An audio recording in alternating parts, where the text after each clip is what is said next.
Bismillahirrahmanirrahim. Assalamualaikum warahmatullahi wabarakatuh. Alhamdulillahirabbil alamin wa bihi nasta'inu ala umri dunya waddin wa ala alihi wa sahbihil mujahidin wa tahirin wal aqibatu lil muttaqin wa la udwana illa 'alaz zalimin. Asyhadu an la ilaha illallah wahdahu la syarikalah wa asyhadu anna Muhammadan abduhu wa rasuluhu sallallahu alaihi wasallam. La nabiyya ba'dah, la haula wala quwata illa billah. Allahumma sholli ala sayyidina Muhammad qamari wujudi fi hadal yaum wa fi kulli yaumin fi yaumil maut sirran wa jahran fi dini wa dunyaya wal akhirah. Rabbi shrah li sadri wa yassir li amri wa hlul 'uqdatam min lisani yafqahu qawli. Alhamdulillah, pada malam Sabtu ini bertemu kembali dengan Irman Muhammad Ridwan dalam menyingkap nasihat-nasihat dari Tuan Guru kita, Tuan Syekh Abdul Qadir Al-Jailani dalam kitab Al-Fathur Rabbani, yang insya Allah dalam kajian atau tema kali ini yaitu hamba Allah atau hamba makhluk. Kita sebagai hamba Allah atau hamba makhluk. Salawat serta salam semoga terlimpah kepada junjunan alam Habibana Nabiyana Muhammad sallallahu alaihi wasallam, tak lupa kepada keluarganya, para sahabat, para tabi'in, para syuhada, para solihin, sampai ke kita semuanya. Mudah-mudahan kita termasuk umat Nabi Muhammad sallallahu alaihi wasallam yang mendapatkan syafaatul ummah di yaumil qiyamah. Para hadirin, para penonton yang dirahmati oleh Allah Subhanahu wa taala, kemarin pada pertemuan majlis yang keempat, tema pertama yaitu mengenai taubat, ya toh. Taubat kepada Allah Subhanahu wa taala. Hanya Allah lah yang membasuh dosa-dosa kita, dosa besar, dosa kecil. Insya Allah Allah akan maafkan dosa-dosa kita, Nah, kemarin diceritakan kata Syekh, ya qaumi, wahai kaumku, kaum muslimin, ibnu ma taqadtum, bangunlah kembali apa yang telah kalian runtuhkan. Jadi bangunlah sesuatu yang telah kalian runtuhkan, artinya dosa-dosa yang telah kita lakukan, maksiat yang telah kita lakukan, makanya kita bangun, ya, bangun kembali. Kemudian kata Syekh kemarin dijelaskan, igsilu ma najastum, basuhlah, bersihkanlah apa yang telah kalian kotori, bersihkan dengan bertobat kepada Allah Subhanahu wa taala, kembali kepada Allah Subhanahu wa taala. Hanya Allah lah yang mengampuni dosa-dosa kita. Kemudian kata Syekh kemarin, aslihu ma afsaddum, perbaikilah apa yang telah kalian rusak. Perbaikilah dengan kita menggantinya dari perbuatan yang jelek dulu, ya, perbuatan yang buruk diganti dengan perbuatan yang bagus. Sofu ma qadartum, jernihkanlah yang telah kalian keruhkan. Jadi artinya gantilah dengan perbuatan-perbuatan yang baik, mendekatkan diri kepada Allah Subhanahu wa taala untuk bekal kita nanti kehidupan akhirat, ya, karena kehidupan yang abadi itu adalah kehidupan akhirat. Kemudian kata Syekh, waduma khaddum, tunaikanlah, kembalikan apa yang telah kalian ambil. Jadi apa saja yang telah kita secara materi ambil, maka kembalikanlah dengan bersedekah, dengan niat mengembalikan. Irji'u ila maulakum azza wa jalla min ibakikum wa harabikum, kembalilah kepada Tuhan azza wa jalla dari pelarian dari kabur kalian. Artinya dari pelarian kita semuanya jauh dari Allah, jauh dari Rasulullah, kembalilah semuanya kepada Allah. Hanya Allah lah yang menghapus dosa-dosa kita. Nah, kemarin itu kita mengevaluasi. Nah, sekarang kita masuk kepada judul yang tadi, yaitu mengenai apakah kita sebagai hamba Allah atau hamba makhluk. Menurut Syekh Abdul Qadir Al-Jailani, ya gulamu mahahuna ilal khaliqu azza wa jalla, wahai anak muda, wahai pemuda. Ini Tuan Syekh, beliau sangat penuh dengan kasih sayang.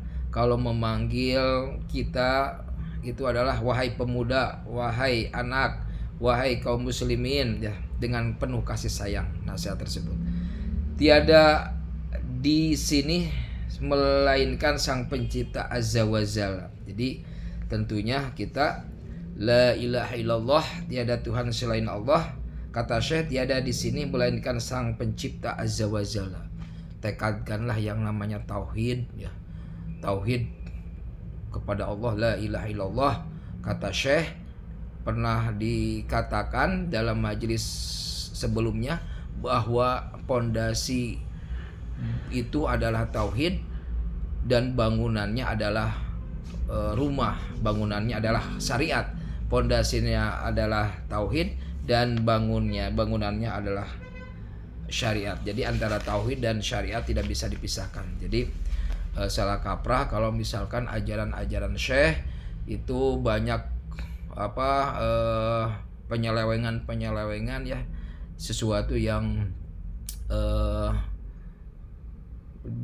keluar dari syariat. Contoh misalkan dia tidak melaksanakan sholat karena ma'rifatnya tinggi, dan kemudian ada hal-hal yang tidak sesuai dengan sunnah-sunnah Rasulullah SAW, misalkan menerangkan tentang khurafat, ya, menerangkan tentang khurafat. Kalau menurut guru saya itu Israiliyat, ya, jadi sesuatu yang tidak masuk akal,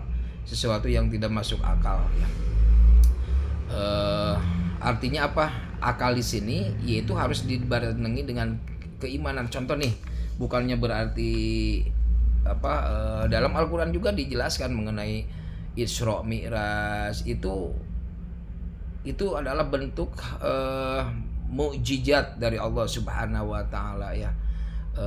Kemudian juga menerangkan mengenai Nabi Musa membelah laut, itu mukjizat.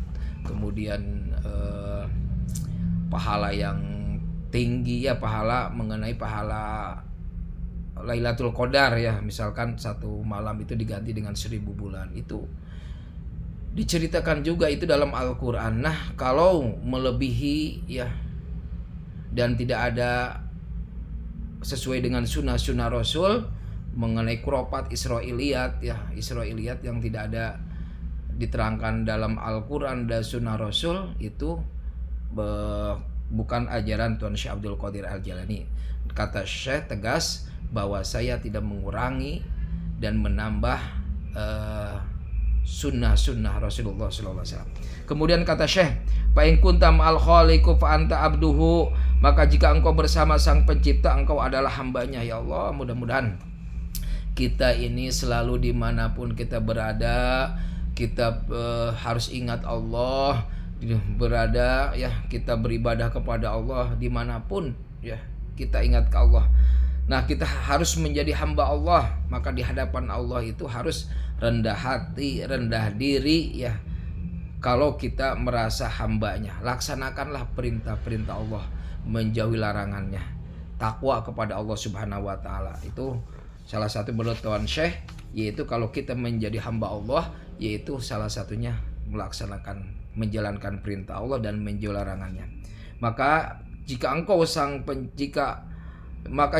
bersama Sang Pencipta, engkau adalah hambanya. Sebaliknya, wa in kunta ma'al khalqi fa anta abduhum, dan jika engkau bersama makhluk, engkau adalah hamba mereka. Jadi kalau kita bersama selain Allah, itu adalah berarti kita hamba makhluk. Jadi dalam pikiran kita, ya, boleh dunia, dalam hati kita adalah akhirat, nurani kita adalah Allah Subhanahu wa taala. Tapi yang paling bagus itu adalah tingkatan tinggi pikirannya Allah, hatinya Allah, dan nuraninya Allah, ya, nuraninya Allah. Nurani ini adalah hati yang paling dalam, adalah kita mendapatkan ridho Allah, beribadah kepada Allah. Nah, kalau dalam pikiran kita makhluk, dalam hati kita makhluk, ya, dunia, kemudian hati nurani kita pun dunia, makhluk. Nah, itu bukan hamba Allah. Menurut Syekh Tuan Abdul Qadir Al-Jailani adalah itulah hamba makhluk. Contoh, kita terlalu menyembah jabatan, kita terlalu berambisi harta, ambisi jabatan, ambisi kekuasaan, ambisi sehingga yang halal menjadi haram, yang haram menjadi halal, menghalalkan berbagai macam cara untuk meraup keuntungan ya demi makhluk, ya itu adalah hamba makhluk menurut saya Tuan Syekh Abdul Qadir Al-Jailani. Nah kata beliau, la kalamalaka, tiada kedudukan pembicaraan bagimu, hatta taqta'al fiyafi wal qafara min haitsu qalbika, sehingga engkau menempuh padang pasir daratan tandus dari hatimu nurani. Jadi mereka yang melakukan menjadi hamba makhluk, mengembara ya sampai masuk kepada hatinya, dari pikirannya dunia, hatinya dunia, dan nuraninya bukan Allah, adalah dunia dan atau makhluk, itu adalah hamba makhluk. Kata Syekh, wa tufariqu kulla min haitsu sirruka, dan engkau berpisah dari segala, dari batin dan sirmu. Jadi yang seharusnya hatinya akhirat, nuraninya Allah, ya nurani itu hati yang paling dalam, ya paling dalam itu dia terpisah dengan Allah Subhanahu wa taala, maka tentunya kita sampai mati pun ya meninggal harus berpegang tauhid, kepada Allah Subhanahu wa taala.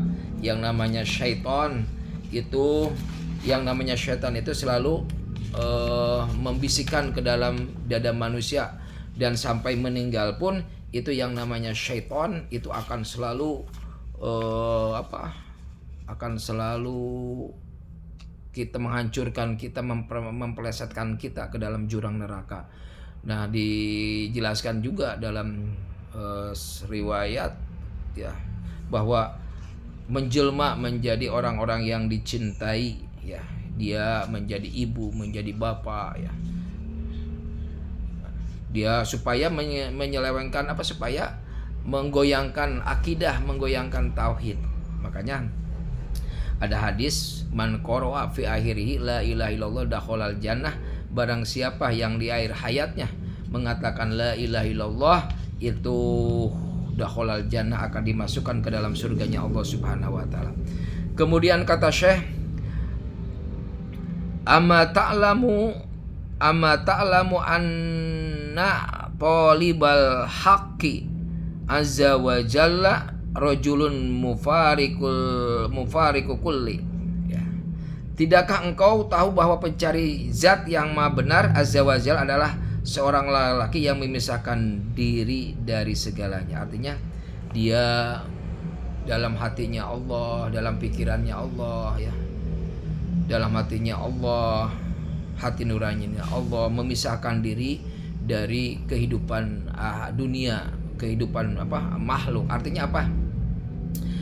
Tidak sampai dalam hatinya, tidak sampai dalam nuraninya, ya.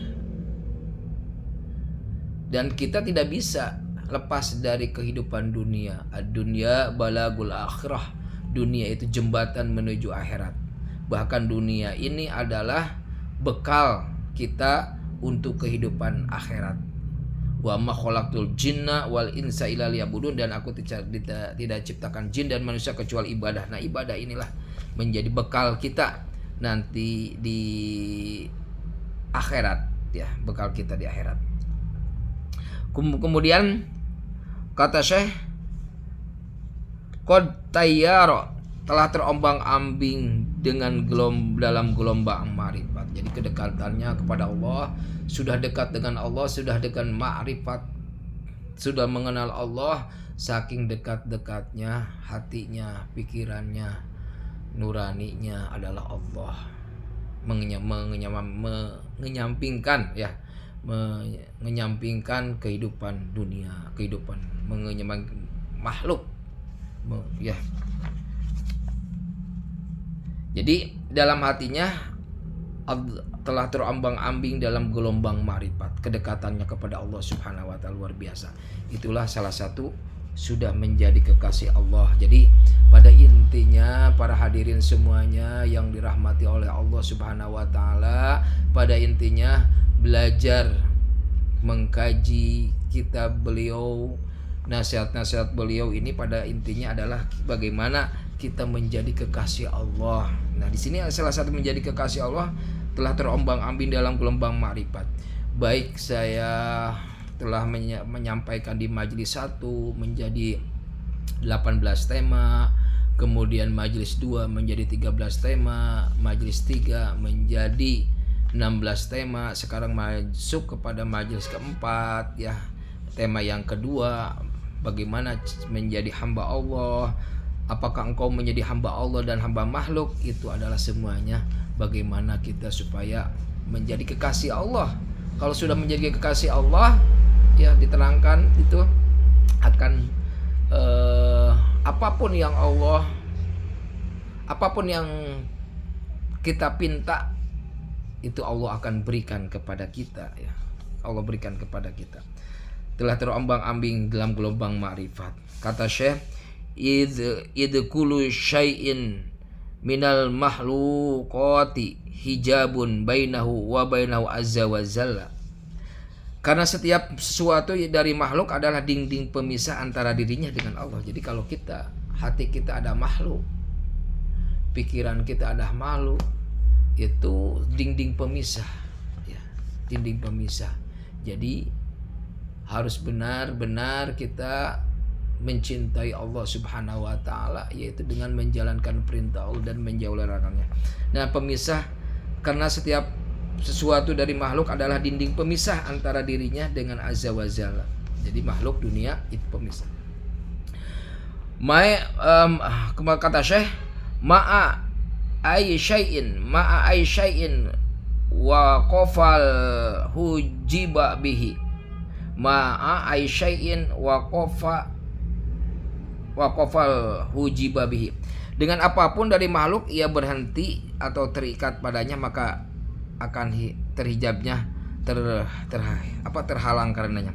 Dengan apapun dari makhluk ia berhenti atau terikat padanya, maka akan terhalang karenanya. Jadi yang namanya makhluk dunia itu akan menghalangi jabatan ya, ambisi jabatan. Makanya ketika sholat, ketika ibadah, hilangkanlah. Bahkan ketika beraktivitas pun dalam hati kita itu hanyalah Allah. Ya, dalam pikiran kita ya dunia boleh ya, tapi lebih baik pikiran kita Allah. Kalau pikiran kita Allah, maka di dunia akan selamat, di akhirat pun akan selamat ya. Kemudian kata Syekh, ya gulamu, ini dengan penuh kasih sayang Tuan Syekh Abdul Qadir Al-Jailani tetap memanggil kita anak ya. Anak ya.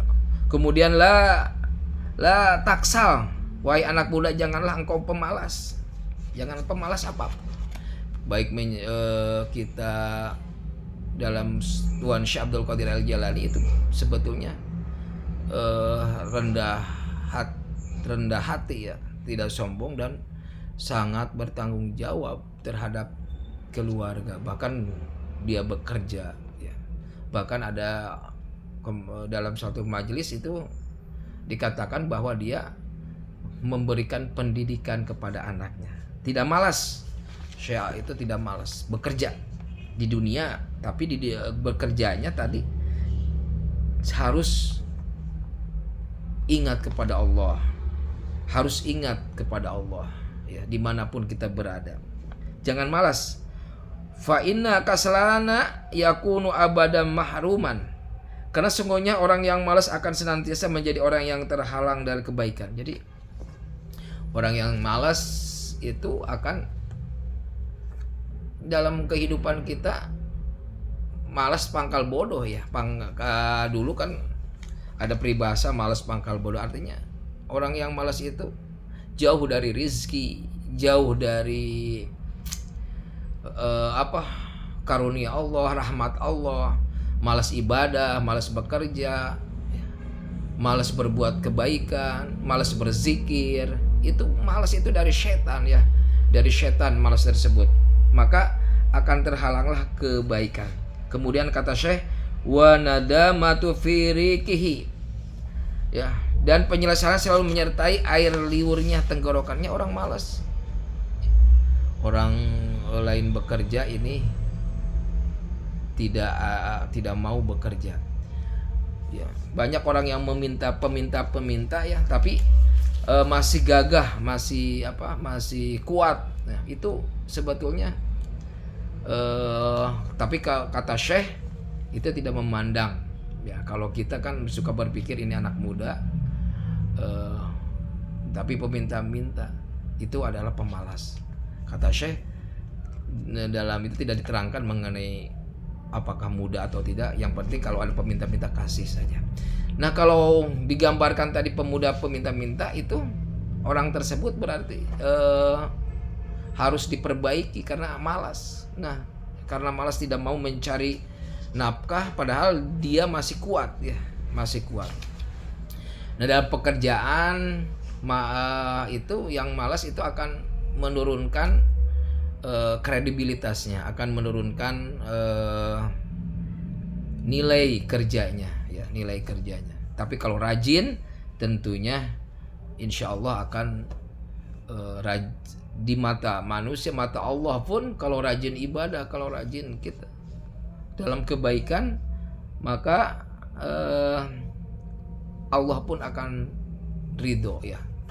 Di dunia pun akan dihargai kalau dengan kejujuran, dengan rajin ya.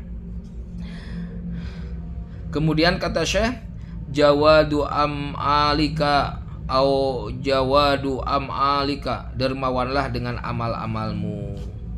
Artinya kita harus dermawan dengan amal-amal kita ya, dengan amal-amal kita. Artinya kita rajin ya ibadah kepada Allah Subhanahu wa taala. Dermawan itu artinya menyisihkan atau menguatkan diri kita, untuk mendekatkan diri kepada Allah Subhanahu wa taala sekemampuan kita. Kuat ya, dermawanlah dengan amal-amal kebaikan. Apapun kemarin disampaikan, setiap kata Syekh, setiap ada kesempatan, dalam hadis Rasul juga, setiap ada kesempatan melakukan kebaikan itu kerjakan ya, kerjakan. Melakukan kebaikan, kerjakan. Sedangkan Allah Ta'ala telah maha dermawan kepadamu dengan memberikan dunia dan akhirat ya, dunia dan akhirat. Allah memberikan ini di dunia, apalagi Ar-Rahman. Bismillahirrahmanirrahim, dengan menyebut nama Allah yang Maha Pengasih lagi Maha Penyayang. Maha Pengasih ini Allah Subhanahu wa taala kasih semuanya ya. Allah Subhanahu wa taala kasih semuanya, tidak memandang itu orang kafir, tidak memandang itu orang apa saja, kaum, semuanya Allah kasih. Allah kasih itu Ar-Rahim, Ar-Rahman. Dan Ar-Rahim juga Allah mengasihi khusus bagi orang-orang yang beriman, bertakwa kepada Allah ya. Dermawan Allah, dermawan dengan segala nikmat, dermawan dengan pahala, dermawan, Masya Allah ya, Allah Subhanahu wa taala. Nah, menurut para di akhirat itu, sebagian para ulama mengatakan 99 nanti di akhirat, 1 di dunia nikmat Allah ya. 99 di akhirat, 1 di dunia. Nah, Ar-Rahim ini khusus nanti bagi orang-orang yang bertakwa. Nah, ini kedermawanan Allah Subhanahu wa taala. Sedangkan Allah, kata saya, telah maha dermawan kepadamu dengan memberikan dunia akhirat. Kemudian kata Syekh selanjutnya nih, idza ja'akal mautu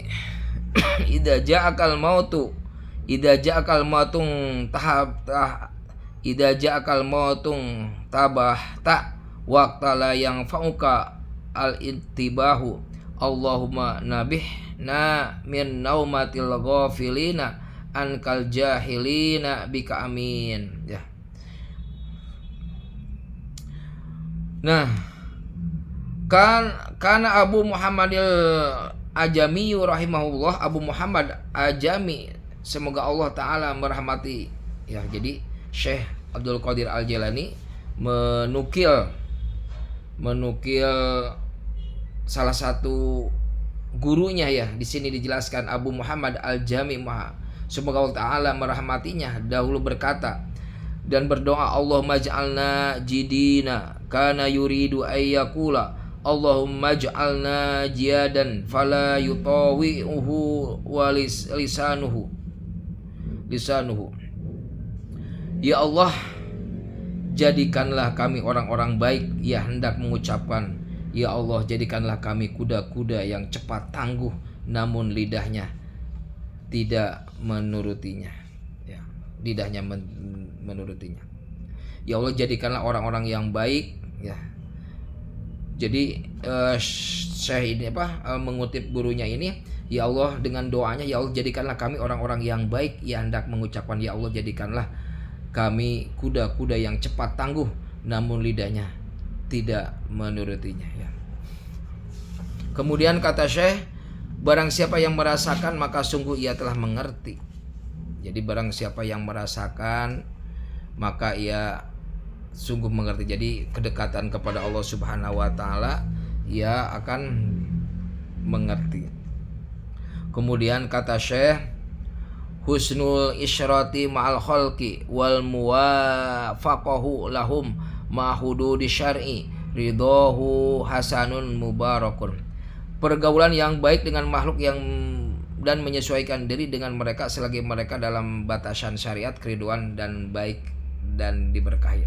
Nah, ini adalah salah satu pergaulan yang baik, maka harus mencari orang-orang yang soleh, yang tahu atas batasan syariat, keriduan Allah yang diberkahi. Jadi di sini saya menegaskan yaitu pergaulan yang baik. Kemudian wa amma idza kana dzalika ma kharqi haddin min hududihi wa adami ridahu fala karamata lahum. Akan tetapi jika hal itu dilakukan dengan melanggar batasan-batasan Allah serta tidak mendapatkan ridho, maka tiada kemuliaan bagi mereka. Jadi kita tidak boleh bergaul dengan orang-orang yang tidak tahu batasan ya, melanggar aturan-aturan Allah dan Rasulnya, maka jangan kita pergauli, jangan kita gaul dengan orang-orang tersebut yang selalu melanggar batasan-batasan Allah Subhanahu wa taala. Jadi kita bergaul itu kepada orang-orang ya, kepada makhluk, kepada orang-orang yaitu yang tahu tentang batasan syariat dengan keriduannya. Dan kita bergaul, jangan bergaul kepada orang-orang yang tidak tahu batasan, melanggar aturan-aturan Allah. Kemudian kata Syekh, likobuli ta'ati waradiha alamatun inda ahli sifai wal izdibai. Untuk diterimanya ketaatan atau ditolaknya terdapat tanda-tanda di sisi ahli syafa, kebersihan hati, dan ijtaba, orang-orang pilihan. Jadi salah satu diterimanya kita tadi menjadi hamba Allah Subhanahu wa taala yaitu dengan kebersihan hatinya. Tadi sudah kemarin sudah dibersihkan hati kita dengan bertobat kepada Allah Subhanahu wa taala. Kemudian kita menjadi hamba Allah Subhanahu wa taala, dengan menjauhkan dalam pikirannya, dalam hatinya, dalam nuraninya, yaitu menjauhkan makhluk dunia. Maka itu harus didasari dengan kebersihan hati dan istaba, dan dia adalah orang-orang pilihan Allah Subhanahu wa taala. Itu saja. Terima kasih atas perhatiannya. Mohon maaf atas segala kekurangan. Wa iyyakum shobam faminallah wa iyyakum khata'am famini. Apabila benar itu datang dari Allah, dan apabila salah itu dari kebodohan pribadi. Terima kasih. Billahi taufiq wal hidayah. Wassalamualaikum warahmatullahi wabarakatuh.